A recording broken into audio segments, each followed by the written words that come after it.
Dan di sini ada susunan terbalik seperti yang kita pahami. Khabar muqaddam, mubtada, muakhar. Lillahi syafa'atu. Khabarnya mana? Lillahi. Asy-syafa'atu sebagai apa? Mubtada. Yang disebut dengan khabar muqaddam atau mubtada muakhar. Dan ketika dalam susunan kalimat di situ ada yang tidak normal, pasti ada tambahan. Itu kaidah ya. Karena ziyadatun fil ma'ani, ziyadatun fil ma'ani. Ketika ada susunan kalimat yang diberi tambahan, ya, diberi tambahan itu bisa bentuknya dikasih kata tambahan atau bisa bentuknya diubah susunannya sehingga tidak normal. Ziyadah fil ma'ani, maka di situ ada tambahan makna. Lillahi syafa'atu, lillahi sebagai khabar, asy-syafa'atu sebagai mubtada. Padahal normalnya mubtada khabar, subjek predikat, tapi ini predikat dulu baru subjek. Nah, ketika ada susunan sistematika yang tidak normal semacam ini, maka kita bisa maknai dengan makna pembatasan. Lillahi hanya milik Allah, asy-syafa'atu segala bentuk syafaat, jami'an semuanya. Hanya milik Allah segala bentuk syafaat. Dari mana kata hanya? Dari makna pembatasan. Hal yang sama bisa kita jumpai dalam banyak ayat. Iyyaka na'budu. Itu normalnya kan na'buduka. Tapi objeknya kita taruh di depan. Iyyaka na'budu. Hanya kepadamu kami menyembah. Sehingga objeknya ditaruh di depan. Tayyib. Selanjutnya, makna dari kata yashfa'u indahu. Yashfa'u indahu illa bi'izni. Di surat Al-Baqarah atau tepatnya di ayat kursi. Tidak ada yang bisa memberikan syafaat indahu di sisinya illa bi'izni kecuali dengan izinnya. Ay lahu fiha. Ahada yatakallamu bi syafa'atin wala ghairiha illa idza adina Allah ta'ala lahu fil kalam. Maksudnya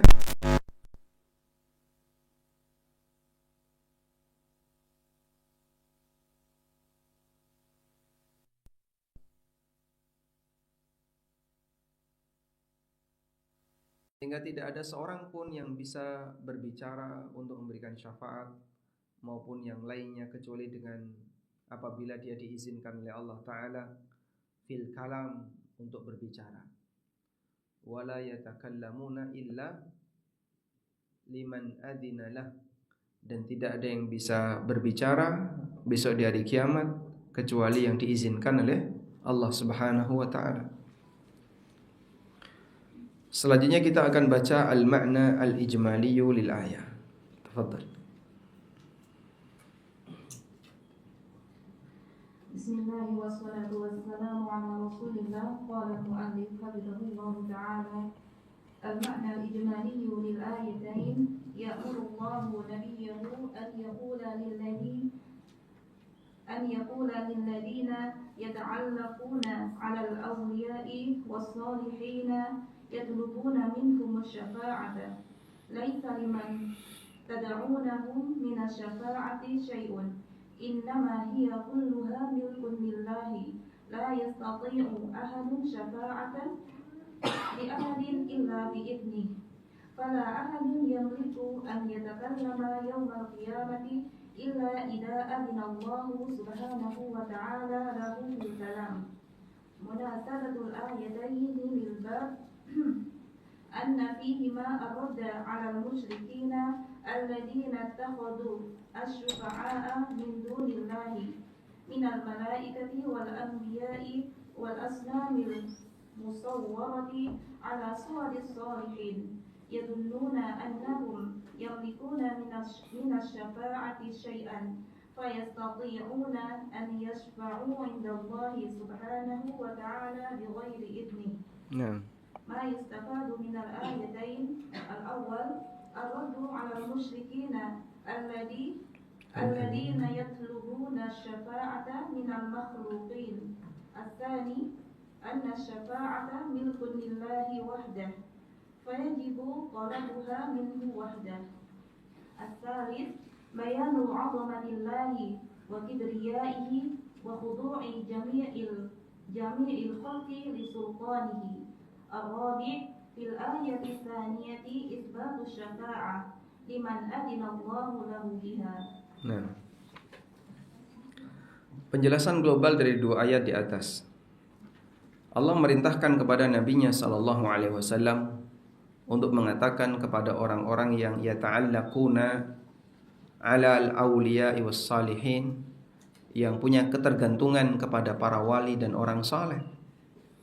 Ketergantungan dalam arti dia jadikan wali dan orang saleh itu sebagai tempat untuk berdoa. Ketika butuh sesuatu, datangnya ke sana. Ketika ingin mengajukan hajat tertentu, datangnya ke sana.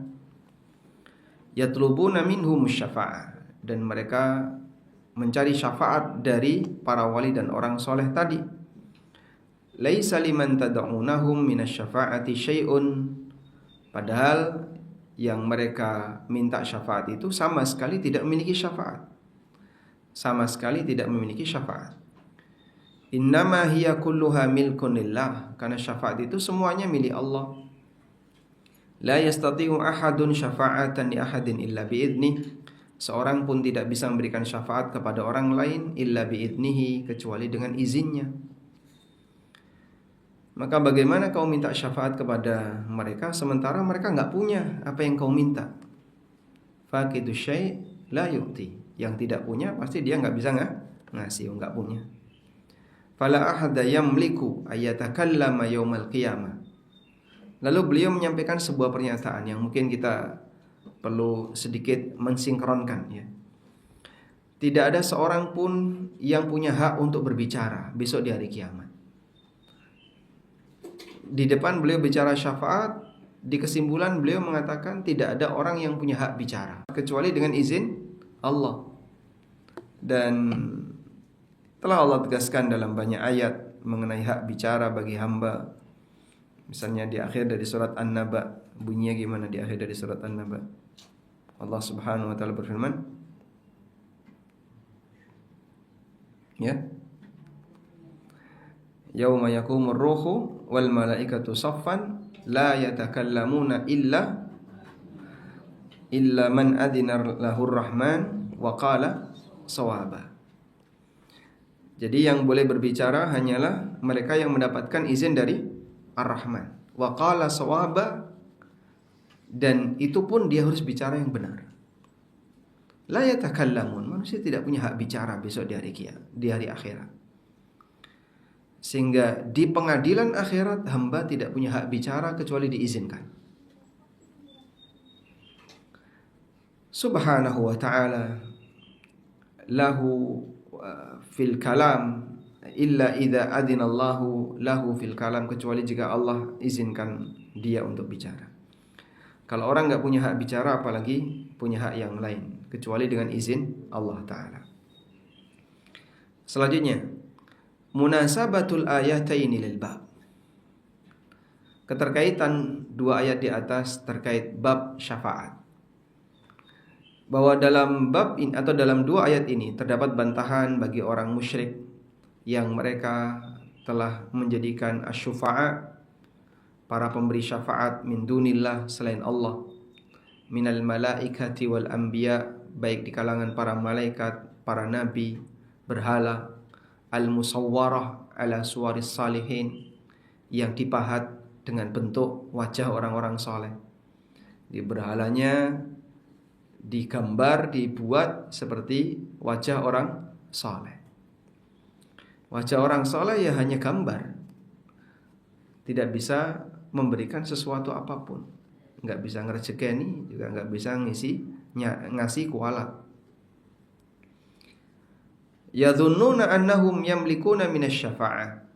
Mereka menyangka bahwa orang-orang saleh itu bisa memiliki syafaat, syai'an, punya hak syafaat sedikit. Fayastati'una ayyashfa'u indallah, lalu mereka bisa memberikan syafaat di sisi Allah. bighairi idnihi, tanpa izin Allah. Dan ini penyimpangan. Tidak mungkin terjadi demikian. Baik. Kemudian ma yustafadu minal ayatain, pelajaran yang bisa kita ambil dari dua ayat di atas. Pertama, ar-raddu 'alal musyrikin, bantahan bagi orang musyrik. Alladzina yatlubuna asy-syafa'ata minal makhluqin, yang mereka minta syafaat dari makhluk. Orang musyrik mencari syafaat dari makhluk, dibantah dalam dua ayat ini. Yang kedua, bahwasanya syafaat itu hanya milik Allah semata, maka wajib untuk mencari syafaat dari Allah semata. Yang ketiga, penjelasan keagungan Allah dan khudu'i jami'il khalqi li sultani, seluruh makhluk itu tunduk di hadapan kerajaan Allah. Yang keempat, dalam ayat yang kedua, itsbatus syafa'ah, ada penegasan adanya syafaat liman adzinallahu lahu biha, bagi yang diizinkan oleh Allah. Baik. Cukup sederhana dan tekstual dari ayat sudah bisa kita pahami dengan baik insyaallah taala, sehingga tidak perlu penjelasan yang panjang karena nanti malah jadi bias ya. Jadi enggak jelas. Jadi prinsipnya apa tadi? Syafaat hanya milik Allah. Dan orang bisa memberi syafaat jika diizinkan oleh Allah. Yang mendapatkan syafaat hanya yang diridhai oleh Allah. Intinya itu. Doktrin kayak gini susah nggak diterima? Hah? Mudah ya? Mudah kalau di sini, Pak. Di tempat lain bisa berat untuk menerimanya. Coba ngomong kayak gini di Iran gitu ya, bisa hilang kepala, Pak. Karena ketergantungan mereka kepada Tuhan selain Allah, baik orang saleh, malaikat maupun para nabi. Selanjutnya kita beralih ke ayat di surat An-Najm ayat 26. Wa qauluhu, Allah Ta'ala berfirman, wa kam min malakin fis samawati la tughni syafa'atuhum syai'an illa min ba'di an ya'dhanallahu liman yasha'u wa yarda. Wa kam min malakin, betapa banyak malaikat, fis samawat, di langit, la tughni, yang tidak bisa memberikan, yang tidak memberikan pengaruh, syafa'atuhum, syafaat mereka, syai'an, sedikit pun, illa min ba'di ayyadzanallah, kecuali setelah mendapatkan izin dari Allah, liman yasha'u wa yarda, bagi siapa yang dia kehendaki dan dia ridhai. Kita baca dulu penjelasan mufradat, penjelasan kosakata. Kam khabariyatun fi mawdi'i raf'in 'alal ibtida'. Kalimat yang bermakna ibtida sehingga statusnya marfu. Maknanya adalah katsirun minal malaikah, banyak di kalangan malaikat. La tughni syafa'atuhum, la tughni ay la tujdi. La tujdi, tidak memberikan manfaat. Wala yanfa'u dzal jaddi minkal jaddu. Dan pemilik al-jadd, pemilik kehormatan, al-jadd itu semua yang dimiliki oleh manusia, baik harta maupun apalagi tahta atau status sosial atau apapun namanya jadd, semua yang dibanggakan oleh manusia namanya al-jadd. Wala yanfa'u dzal jaddi minka al-jaddu, dan semua kekayaan manusia tidak bisa memberikan manfaat bagi pemiliknya di hadapanmu ya Allah. La tughni, la tujdi, wala tanfa', tidak bisa memberikan manfaat. Fi mawdi'i raf'in khabaril mubtada, statusnya sebagai khabar mubtada. Illa min ba'di ayyadzanallah, kecuali setelah diberi izin oleh Allah, yaitu diberi izin fi syafa'ah, untuk memberikan syafaat lahum, bagi mereka. Liman yasha, bagi siapa saja yang dia kehendaki, min ibadihi, di antara para hambanya. Wa yarda, dan bagi siapa yang dia ridhai, anhu qaulahu wa amalah, ucapan dan perbuatannya. Allah Subhanahu wa taala memberi izin terjadinya syafaat bagi siapa yang Allah kehendaki di antara hambanya, dan Allah ridhai ucapan dan perbuatannya. Baik. Selanjutnya, makna al-ayah ijmalan. Tafadhali.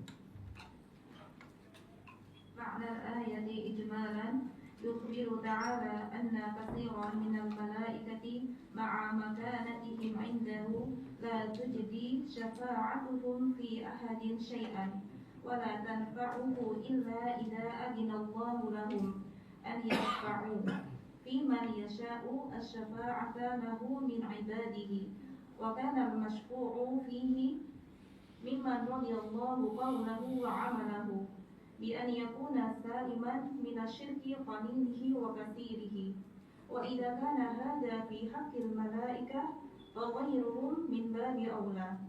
مناسبة الآيات للباب أن فيها الرد على المشركين الذين يطلبون الشفاعة من الملائكة وغيرهم من المخلوقين. ما يستفاد من الآية الأول الرد على المشركين الذين يتقربون إلى المخلوقين يطلبون منهم الشفاعة. الثاني أن الشفاعة ملك لله وحده لا تطلب إلا منه. الثالث أن الشفاعة لا تنفع إلا بشرطين. الشرط الأول إذن الرب للشافع أن يشفع. الشرط الثاني رضاه عن المشفوع فيه بأن يكون من أهل التوحيد والإخلاص.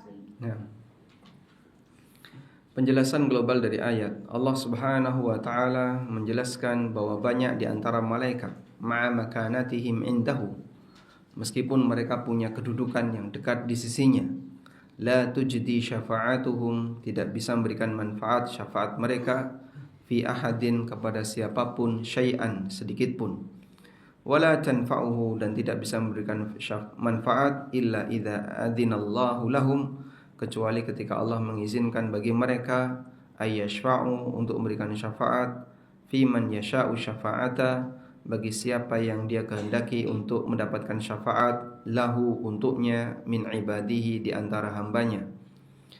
Wa kana al-masyfu', dan yang diberi syafaat, fihi, wa kana al-masyfu'u fihi, dan orang yang diberi syafaat, mimman radiyallahu qawlahu wa amala, adalah orang yang ucapan dan perbuatannya Allah ridhai, bi ayyakuna saliman minasyirki, di mana dia adalah orang yang selamat dari perbuatan kesyirikan kecil maupun besar. Wa idza kana hadza fi haqqil malaika, kalau seperti ini kondisi malaikat, fa ghairuhum min babi aula, maka selain malaikat ya lebih enggak bisa lagi. Malaikat saja kondisinya kayak gini, apalagi selain malaikat. Baik, fokus pada ayat 26 surat An-Najm. Allah menegaskan illa min ba'di ayyadhanallah liman yasha'u wa yarda, kecuali setelah mendapatkan izin dari Allah. Izin di sini izin apa? Izin terjadinya syafaat. Nah, izin terjadinya syafaat itu pun dibatasi. Dibatasi untuk siapa? Liman yasha, bagi siapa yang dia kehendaki. Dan itu pun dibatasi lagi, bagi siapa yang dia kehendaki, yaitu bagi siapa yang dibolehkan oleh Allah untuk memberi syafaat. Allah mengizinkan terjadi syafaat, dibatasi lagi, yang boleh memberi hanya makhluk tertentu yang Allah izinkan. Yang boleh menerima dibatasi lagi, hanya orang yang Allah ridhoi. Maka izin syafaat itu berlapis. Izin terjadinya, izin yang memberi, dan izin yang menerima. Sehingga misalnya Allah mengizinkan, wahai si A, kamu silakan memberi syafaat. Maka berarti di sini terpenuhi berapa? 2, izin syafaat dan izin pemberi syafaat. Nah, ini pun nggak boleh bebas. terserah kamu. Wah, sak-sakai dia ngasih syafaat, nggak bisa. Terus untuk siapa si A ini harus ngasih syafaat? Dibatasi lagi oleh Allah. Si B minta, ya Allah berikan saya kemampuan untuk memberi syafaat. Kalau Allah nggak ngizinkan, bisa nggak? Tidak. Maka terjadinya syafaat dibatasi 3 lapis izin. Izin terjadinya syafaat, izin siapa yang memberi syafaat, liman yasha, bagi siapa yang Allah kehendaki, wa yarda, dan izin siapa yang berhak mendapatkan. Sehingga di kalimat illa min ba'di ayyadzanallah liman yasha wa yarda ada 3 lapis. Maka betapa terbatasnya.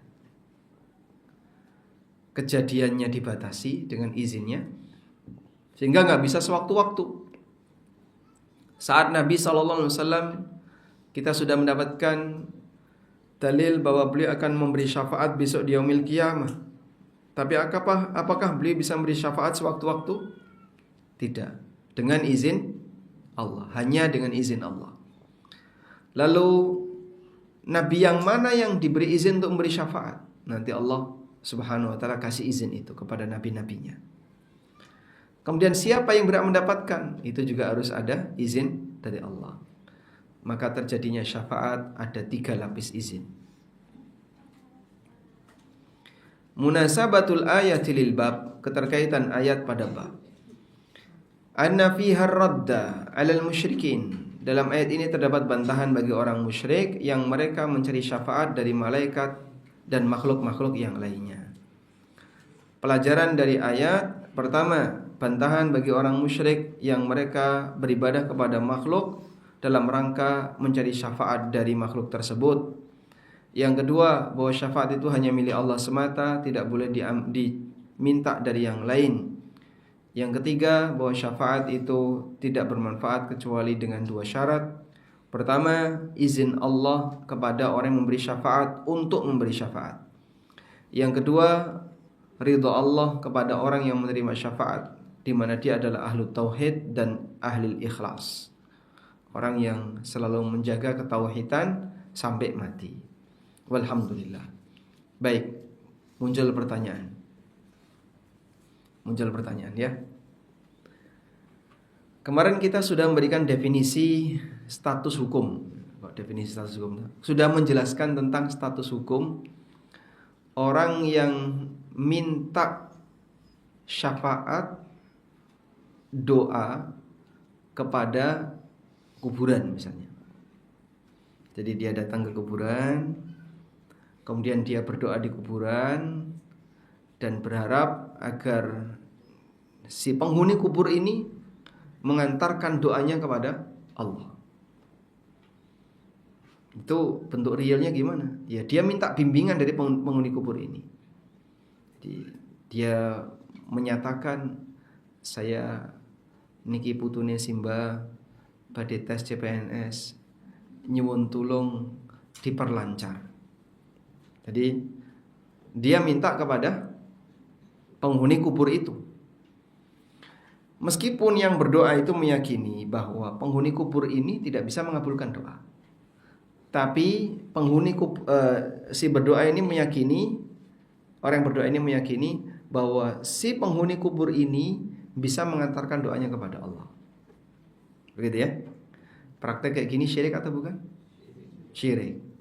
Kita bisa menghukumi ini syirik dari mana? Dari Al-Quran. Allah Subhanahu wa ta'ala menegaskan itu sebagai perbuatan kesyirikan.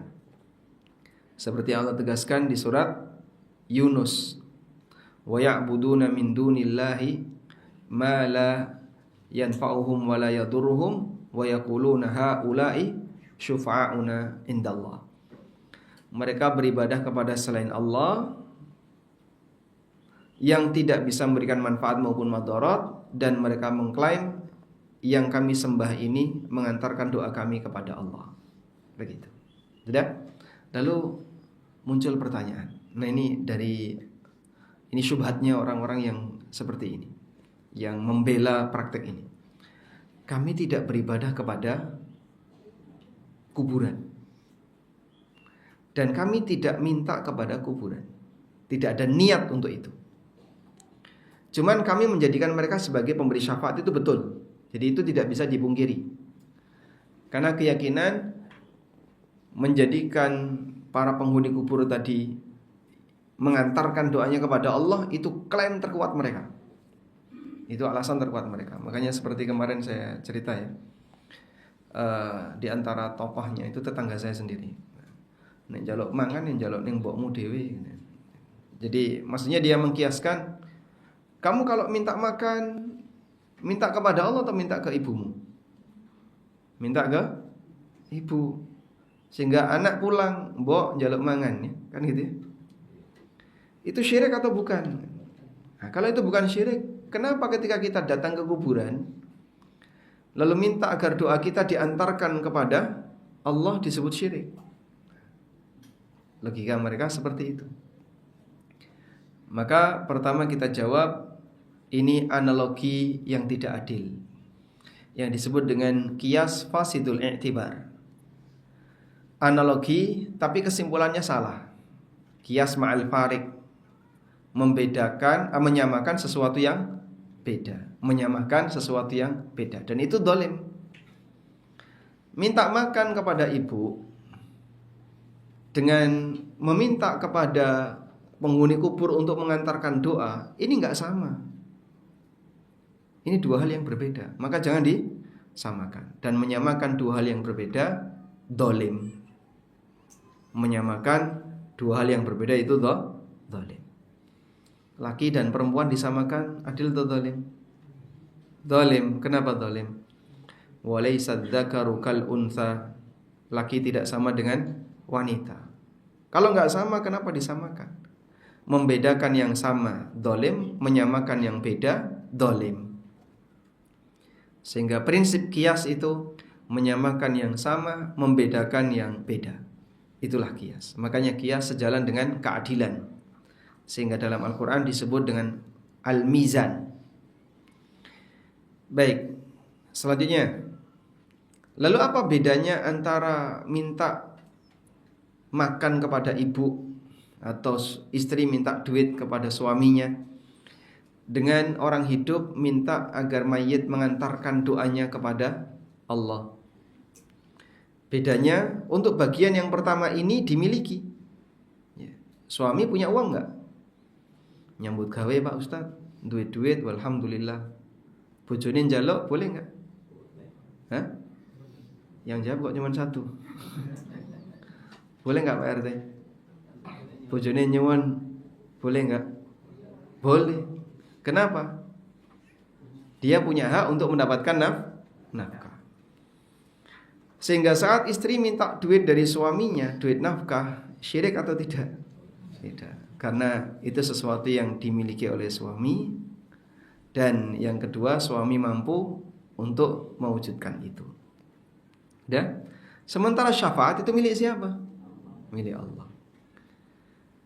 Sehingga penghuni makam ini gak punya hak seperti itu. Maka kamu minta itu kepada penghuni makam ini, minta kepada orang yang tidak memilikinya. Dan dia tidak punya hak untuk itu. Karena itu haknya Allah. Apa dasarnya?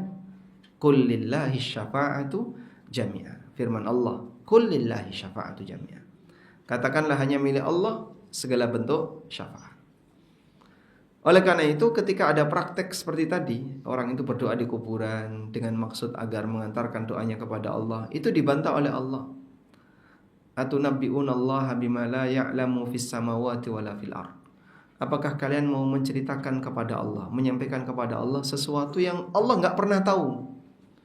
Allah aja gak pernah tahu, masa ada? Kalau Allah gak pernah tahu, mungkin ada gak? Allah gak pernah tahu, apakah mungkin ada?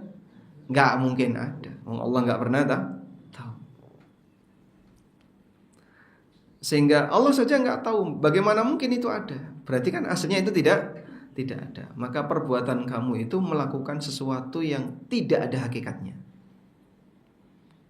Baik. Nah selanjutnya begini. Baik, kita sepakat bahwa ini gak boleh.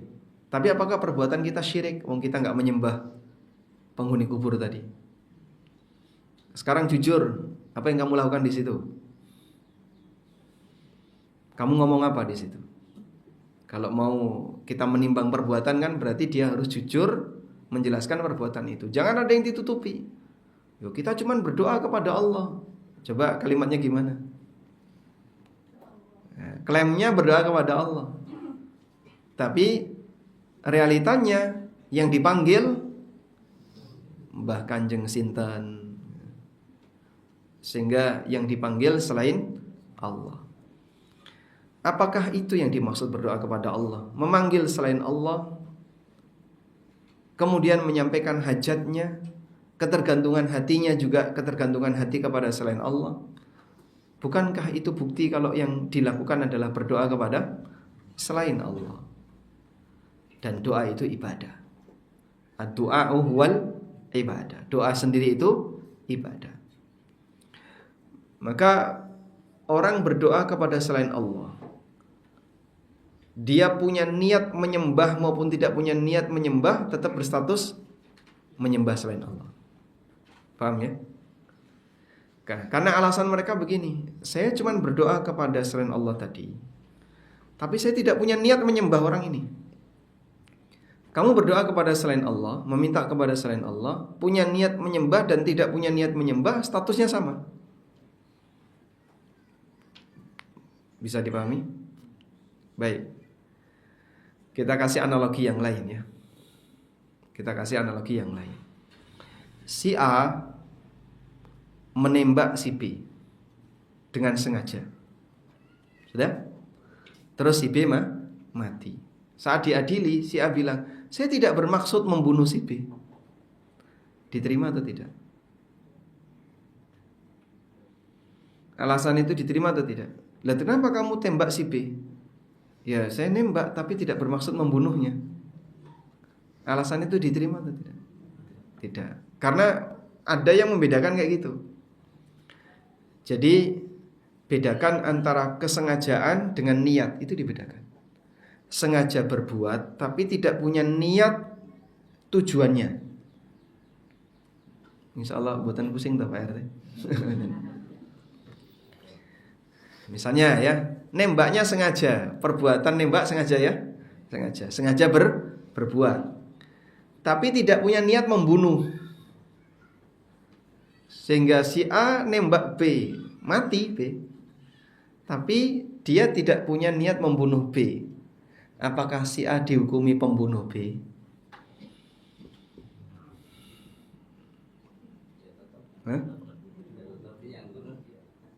Dihukumi membunuh atau tidak? Membunuh. Loh, tapi kan saya tidak punya niat membunuh. Apakah status sahnya perbuatan harus ketika perbuatan itu terjadi ya? Ketika sebuah perbuatan itu terjadi, status sahnya itu kemudian kembali kepada ditanya, kamu punya niat itu atau tidak? Contoh ya. Seorang suami mengatakan kepada istrinya, aku ceraikan kamu. Sudah? Berarti kalimat ini diucapkan sengaja enggak? Sengaja.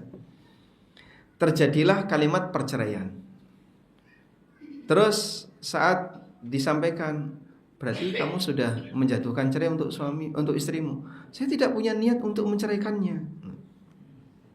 Nah terus tadi kamu ngomong apa? Iya kalimatnya aku menceraikan kamu, tapi tidak punya niat untuk menceraikannya. Sengaja mengucapkan kalimat cerai, tapi tidak punya niat menceraikan. Sah nggak cerainya? Sah. Bisa dipahami ya? Baik. Mengambil barang orang, dia tahu itu bukan barang punya dia, ini milik orang lain, dan dia lakukan itu dengan sengaja, bukan karena keliru atau lupa. Oh, tak kira ini punya saya, ini kan keliru ya. Dia tahu, saya tahu ini bukan punya saya. Terus kenapa kamu ambil? Saya tidak punya niat untuk mencuri. Kok pinjam? Wong dihabisin kok pinjam. Misalnya makanan gitu ya. Saya tidak punya niat untuk mencuri. Nah terus kenapa kamu mengambil? Sengaja nggak tadi? Sengaja. Sengaja melakukan perbuatan dan itu terjadi, Maka untuk menilai perbuatan itu tidak perlu melihat niat. Paham ya? Baik. Oleh karena itu kalau ada orang yang sengaja menyembah misalnya ya, sujud kepada berhala, menyembah berhala.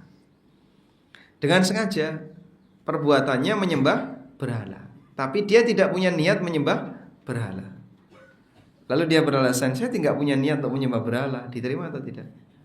Tidak. Tetap perbuatanmu disalahkan. Dan itu perbuatan kesyirikan. Baik.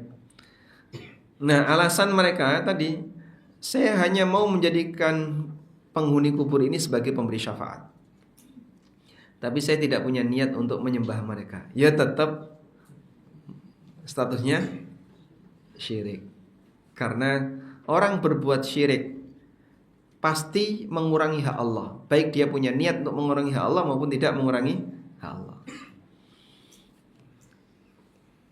Nah, dan ini sempat disinggung ya di buku yang ditulis oleh Syekh Sulaiman bin Abdullah dalam Taisirul Azizil Hamid Syarah Kitab Tauhid. Ada dialog kayak gitu, di mana sebagian orang yang mencari syafaat di kuburan dan seterusnya, itu mereka beralasan, kami gak ada niat untuk menyembah selain Allah. Berarti kan perbuatan kami tidak syirik. Ya, fisik perbuatan kamu sudah jelas menyembah Allah, menyembah selain Allah. Maka mau pakai niat maupun tidak niat, penilaiannya kepada perbuatan yang dilakukan. Wallahu a'lam. Baik, mungkin demikian yang bisa kita sampaikan. Dan kita masih berada di bab tentang syafaat. InsyaAllah nanti akan kita bahas satu ayat lagi dan satu hadis yang nanti akan membicarakan tentang bagaimana cara Al-Quran membongkar syirik dari akar-akarnya. InsyaAllah kita bahas di pertemuan berikutnya. Wassallallahu ala nabiyyina Muhammadin wa ala alihi wa sahbihi wasallam. Dan kita ucapkan jazakallahu pada Ustaz Abdul Baik yang telah memberikan tambahan faedah di bagian ini. Sebelum ditutup ada beberapa pertanyaan. Pertanyaan pertama, Ustaz. Assalamualaikum warahmatullahi wabarakatuh. Izin bertanya, apa keterkaitan antara tawasul dengan istisyfa, yaitu minta syafaat? Apakah istisyfa itu bagian dari tawasul? Barakallahu fikum. Baik. Apa keterkaitan antara tawassul dengan istisyfa? Tawassul itu diperintahkan dalam Al-Quran. Allah Ta'ala berfirman, wabtaghu ilaihil wasilah, dan carilah al-wasilah ilaihi, kepadanya. Dan al-wasilah maknanya adalah kedekatan, kedekatan hubungan. Carilah kedekatan hubungan kepadanya. Maka setiap mukmin kalau bisa punya kedekatan hubungan dengan Allah. Lahul wasilah billah. Dia punya kedekatan hubungan dengan Allah, baik melalui ibadah-ibadah yang dia punya, entah melalui salatnya, entah melalui puasanya, entah melalui sedekahnya, atau amal-amal yang lain. Intinya kita punya amal andalan. Amal andalan ini semoga yang membangun kedekatan saya dengan pencipta saya, dengan Allah Ta'ala. Nah, masing-masing orang berbeda-beda antara satu dengan yang lain. Dan kita lihat dulu para sahabat seperti itu. Makanya Bilal ketika ditanya oleh Nabi SAW, aku mendengar suara sandalmu di surga, Bilal ngasih jawaban apa? Amalan rutin yang dilakukan oleh Bilal, dan itu andalan Bilal dalam membangun kedekatan dengan Allah. Saya merasakan kedekatan dengan Allah melalui ini. Ya, itulah yang dilakukan oleh Bilal. Yaitu setiap kali beliau wudu, beliau ngapain? Sholat 2 rakaat. Itu dilakukan sekali 2 kali mungkin bisa. Tapi kalau rutin selalu seperti itu, berat. Ada orang misalnya membiasakan, pokoknya setiap kali buang air, besar maupun kecil, selalu wudu. Itu gak semua orang bisa. Malas orang itu wudu ya. Wudu itu malas gak? Bagi sebagian orang wudhu itu malas. Jangankan yang kayak gitu, sebelum tidur suruh wudhu, malas nggak? Malas ya? Malas. Sehingga orang misalnya Arab mapan turu wudhu sih milih kemulan timbangan wudhu. Malas. Nah, itu yang dimaksud membangun kedekatan dengan Allah Subhanahu wa taala. Membangun kedekatan dengan Allah, dia punya amalan andalan yang amalan itu dia jadikan sebagai andalan dia untuk membangun kedekatan dengan Allah. Itulah wasilah. Nah, kemudian wasilah ini mengalami penyimpangan, dan sebagaimana umumnya yang namanya istilah syar'i terkadang dipakai untuk melakukan penyimpangan. Ibadah itu istilah syar'i enggak? Istilah syar'i. Ada enggak orang melakukan penyimpangan dalam ibadah? Banyak sekali. Maka mencari wasilah yang seharusnya itu istilah syar'i dilakukan secara syar'i, tapi di situ ada sisi penyimpangan. Manusia melakukan penyimpangan dalam masalah mencari wasilah. Baik. Nah, secara umum mencari wasilah, mencari kedekatan dengan Allah yang syar'i adalah dengan beribadah kepada Allah. Kalau berdoa maka diawali dengan memuji Allah, membaca salawat untuk Nabi SAW, beristighfar dan seterusnya. Itu mencari kedekatan dengan Allah sebelum berdoa. Baru setelah itu dia berdoa. Ini yang syar'i. Maka ada bentuk mencari wasilah kepada Allah dengan cara melakukan amaliyah rutin, sunnah rutin yang syar'i, dan dia jaga sunnah itu. Ada yang mencari wasilah ketika dia sedang butuh kepada Allah, dia berdoa kepada Allah, lalu dia tahajud, dia puasa, kemudian dia berdoa kepada Allah. Semua ini yang syar'i. Tapi ada mencari wasilah yang tidak syar'i. Yang tidak syar'i bentuknya gimana? Misalnya dia menggunakan kesolehan orang lain untuk kepentingan dirinya. Si A ya berdoa kepada Allah, minta dilancarkan rizki. Ya Allah, dengan kesolehan si B, berilah aku rizki. Loh kok kamu minjem solehnya si B? Nah, saya bukan orang soleh, maka saya pinjam solehnya orang lain, solehnya si B. Dengan harapan ini membangun kedekatan saya dengan Allah. Kok enak kayak gitu? Kalau kayak gitu caranya, gak ada orang yang bisa masuk neraka, karena semuanya bisa saja menggunakan kesolehan orang lain. Maka model tawasul seperti ini yang tidak diperkenankan dalam agama kita. Kenapa, Pak? Karena kesolehan orang lain ya untuk dia, bukan untuk kamu. Jangan kau pakai kesolehan orang lain untuk kepentingan kamu. Tapi saya butuh. Ya kalau gitu jadilah orang soleh, bukan meminjam kesolehan orang lain. Semua tawassul dengan meminjam kesolehan orang lain, contoh tujuannya untuk itu. Tawassalna bi bismillah wa bil hadi rasulillah wa kulli mujahidin lillah bi ahdil badri ya Allah. Dia bertawassul kepada Rasulullah, kepada Ahlul Badr, mujahid Ahlul Badr. Kita sepakat mereka ini orang soleh. Tapi ketika mereka ini orang soleh, kesolehannya untuk mereka. Jangan kau pinjam untuk kamu. Begitu. Sehingga logis nggak menjelaskan kayak gini? Kita diajari yang logis. Ini rasional. Artinya kesolehan orang lain untuk orang lain, bukan untuk dirinya. Baik, itulah tawasul yang sering terjadi di masyarakat. Nah, yang kayak gini tidak sampai pada tingkatan kesyirikan, tapi salah dalam penggunaan. Tidak sampai pada derajat kesyirikan. Nah, yang saya pahami seperti salawat nariyah itu tawasul di sini. Tunhallu bihil uqadu wa tanfariju bihil qurabu. Bihi itu kan dengan Nabi. Segala bentuk ikatan tunhallu bisa lepas bihi dengan Nabi. Maka dia berharap semoga kesulitan-kesulitan hidup kita bisa lepas dengan kesolehan Nabi SAW. Yang lepas siapa? Allah. Tetap keyakinan dia Allah. Maka dia menggunakan kesolehan Nabi untuk doanya. Nah, ini keliru dalam bertawassul. Udah? Kalau minta syafaat, Pak. Nah, minta syafaat ini beda lagi. Minta syafaat itu tadi ya. Dia minta keputusan terhadap perbuatannya. Baik doa maupun ampunan dosa. Melalui makhluk.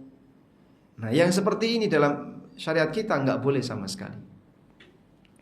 Sehingga ini yang divonis dalam Al-Quran sebagai perbuatan kesyirikan.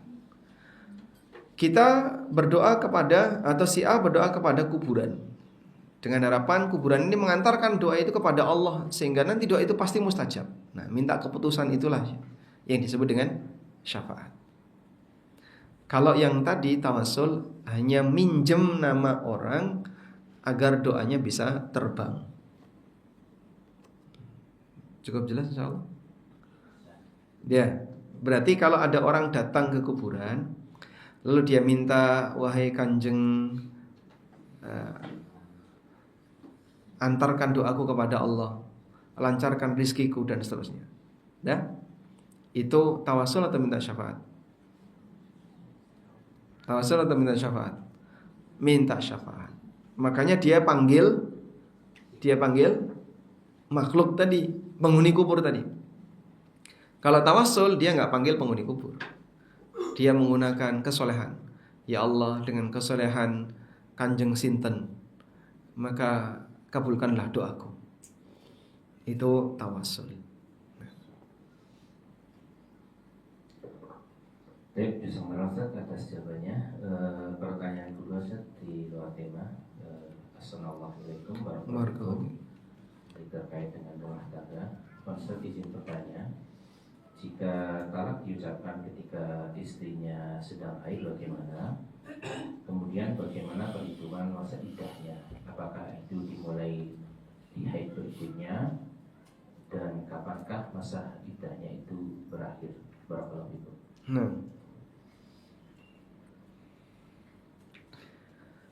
Talak yang dilakukan di waktu haid disebut dengan talak bid'i.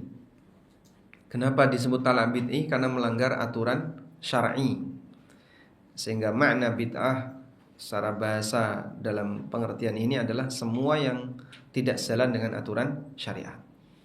Ibnu Umar radhiyallahu anhu pernah menceraikan istrinya dalam posisi istrinya sedang haid.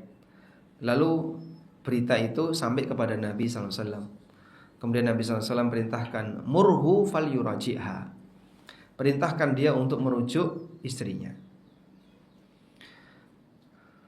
sampai istrinya itu suci. Kalau sudah suci belum boleh digauli. Sebelum digauli, jika dia mau ceraikan silahkan, kalau mau dipertahankan silahkan. Sehingga cerai itu dilakukan ketika suci. Dan itu sejalan dengan perintah Allah Subhanahu wa taala. Talliquhunna li'iddatihinna wa ahsul iddah. Ceraikanlah para istri kalian li'iddatihinna, di waktu di mana mereka bisa menghadapi iddahnya. Maka perceraian itu tidak bisa dilakukan serampangan, namun dilakukan pada posisi di titik-titik tertentu. Sehingga suami kalau mau menceraikan istrinya itu cerai berencana, bukan asal ngucap. Cerai berencana. Sehingga saat mau menceraikan tanya dulu, kamu sholat enggak? Sholat. Nah, berarti kan tidak haid. Baik, aku ceraikan kamu. Nah, itu bisa ya. Karena dilakukan di posisi istri sedang tidak haid. Baik. Terus apakah cerai haid ini sah atau tidak? Jumhur ulama mengatakan sah. Jumhur ulama mengatakan sah. Sehingga cerai di waktu haid pendapat yang kuat sah. Dihitung satu berarti. Selanjutnya ngitung masa iddahnya yang benar. Ngitung masa iddahnya haid yang ini nggak dihitung. Nah, ngitungnya besok saat haid berikutnya. Selama 3 kali haid.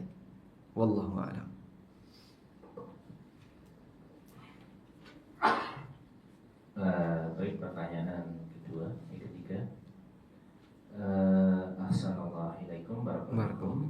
Ustaz izin bertanya.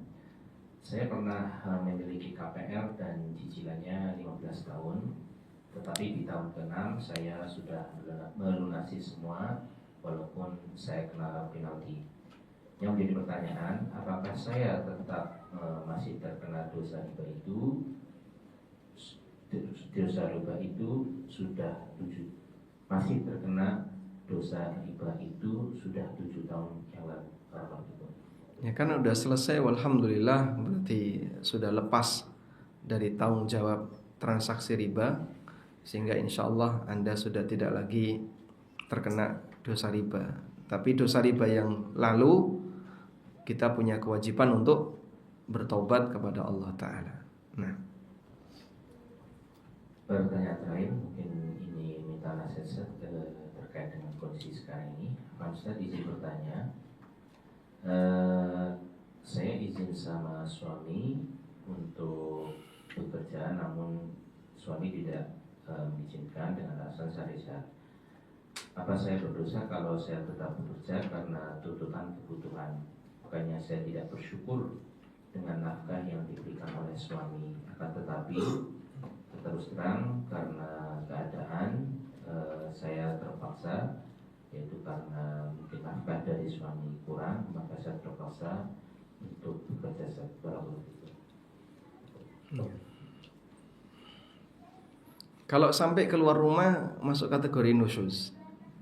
Kalau sampai keluar rumah ya, sehingga suami melarang kamu nggak boleh bekerja, tapi istri nekat kerja keluar rumah, masuk kategori nusyuz.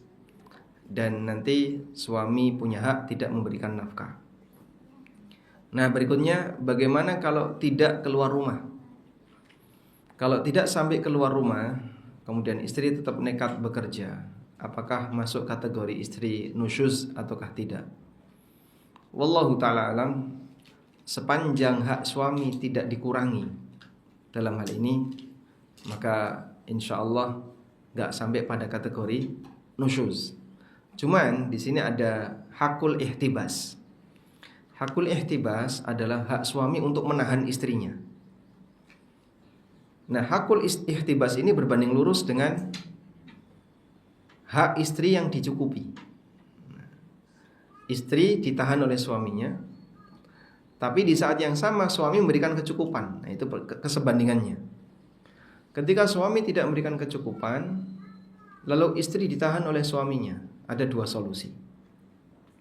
Solusi yang pertama, istri mengambil harta suaminya di luar sepengetahuannya. Ini rano biaya Pak. Maksudnya gimana? Suami saya Pak Ustadz ya, dibeleh rambut gede, diperes rambut dudoe. Lah mau diambil bagian mana lagi? Jadi memang betul-betul sudah kurang. Beliau kerja di luar, kebutuhan kita banyak dan kurang. Boleh nggak kita kerja di dalam? Istri itu kerja di dalam. Kalau ada sih, alhamdulillah, tinggal ngambil apa yang dimiliki oleh suami di luar pengetahuan suami. Kalau ada, ya. Seperti solusi yang diberikan Nabi SAW kepada siapa? Hindun bintu Utbah, istrinya Abu Sufyan. Nah, cuman masalahnya nggak ada, sehingga kerja di sini boleh nggak? Nah, ini solusi yang kedua, ya kerja, tapi tidak boleh keluar rumah. Sehingga Anda bisa kerjakan apapun tanpa harus keluar rumah dan banyak berdoa kepada Allah untuk diberi kecukupan. Saya yakin ya, tidak ada yang lebih terbatas dibandingkan kehidupan Aisyah radhiyallahu anha. Ittala'al hilal, thumma tala'al hilal, thumma tala'al hilal. Terbit hilal, kemudian terbit hilal berikutnya, terbit hilal berikutnya. Dapur tidak ngepul. Gak ada yang seperti itu. Ada di sini? Gak ada ya? Insya Allah gak ada. Ngepul terus dapurnya.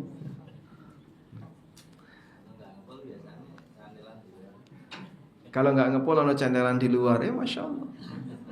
Jadi saya yakin tidak ada yang seperti Aisyah radhiyallahu anha, yang cuman makan kurma dengan air putih selama berbulan-bulan, Kita mau nasi saja itu kan bosen mau kosok sego terus. Nah jale apa? Ya sekali pizza, spaghetti. Baik, maka bersabarlah. Ini tidak selamanya. Kalaupun hidup ini rasanya pahit, semua ada ujungnya. Ujungnya itu bisa bentuknya Allah akan buka kondisi kesulitan itu sehingga Allah gantikan dengan kemudahan, atau bisa bentuknya adalah kematian. Maka kita hanya butuh untuk banyak bersabar karena sebentar lagi kita mau pulang ya, untuk selamanya. Wassallallahu ala nabiyyina Muhammadin wa ala alihi wa sahbihi wasallam. Wa akhiru da'wana alhamdulillahi rabbil alamin. Wassalamualaikum warahmatullahi wabarakatuh.